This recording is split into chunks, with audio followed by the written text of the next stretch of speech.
You could have an interesting debate as to which is the greatest monologue in the history of film. Is it Morpheus in The Matrix, Charlie Chaplin in The Great Dictator, or Marlon Brando in Apocalypse Now? No, it has to be Morgan Freeman in The Shawshank Redemption. You can't go wrong with that, surely. Well, whilst those are all amazing moments in the history of film, to my money, the best monologue in the history of film is the electrifying one-take story delivered by Quint about being on the USS Indianapolis, which, after delivering the nuclear bomb destined to be dropped on Hiroshima, was sunk by a Japanese submarine. Roughly 900 men went into the water, and a mere 317 made it out almost 5 days later, having suffered from lack of food and water, leading to dehydration, although some found rations such as spam and crackers amongst the debris, exposure to the elements leading to hypothermia, and shark attacks, while some killed themselves or other survivors in various states of delirium and hallucinations. And there was talk for years of making a film about the events featuring a cameo from a young Quint, but for one reason or another it just never seemed to happen, which I had regarded as a missed opportunity given that a similar film about a ship sinking pretty much turned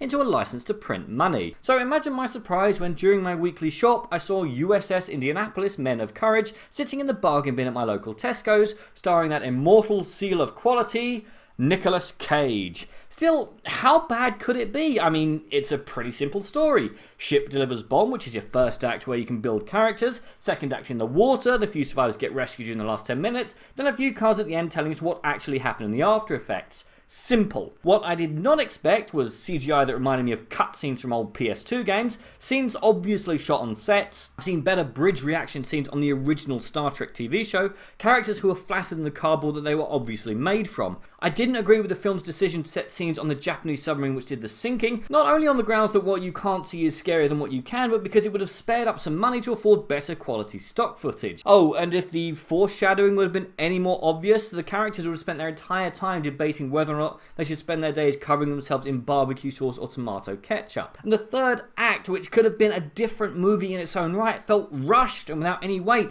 It could have provided a useful framing device for flashbacks, which it also used for some bizarre and unknown reason, but showing us things we saw maybe an hour ago smacks of an attempt to pad the film's runtime to 130 minutes when it could have done with being a good 10 minutes shorter. That being said, I did enjoy watching the scenes set in the ocean where our maybe 30 or so extras were floating around in a wave tank, being picked off one at a time by unseen sharks, whilst the orchestra shrieks. A few men become more and more scared, paranoid and despairing of their situations, and then BAM! Something that even Sharknado would have turned its nose up at appeared. I burst out laughing and all the tension was lost, and this happened not once, but again and again and again. Cage is fine in his role, but it's little more than a glorified cameo, lacking depth and meaning to what could have been a deeply affecting role about a man who lived through an unimaginable experience where hundreds of the men under his command died, whilst he himself lived. It just feels like a wasted opportunity. They should have stripped out the Japanese, used Cage to deliver the great performance that he used to and can still give on occasion,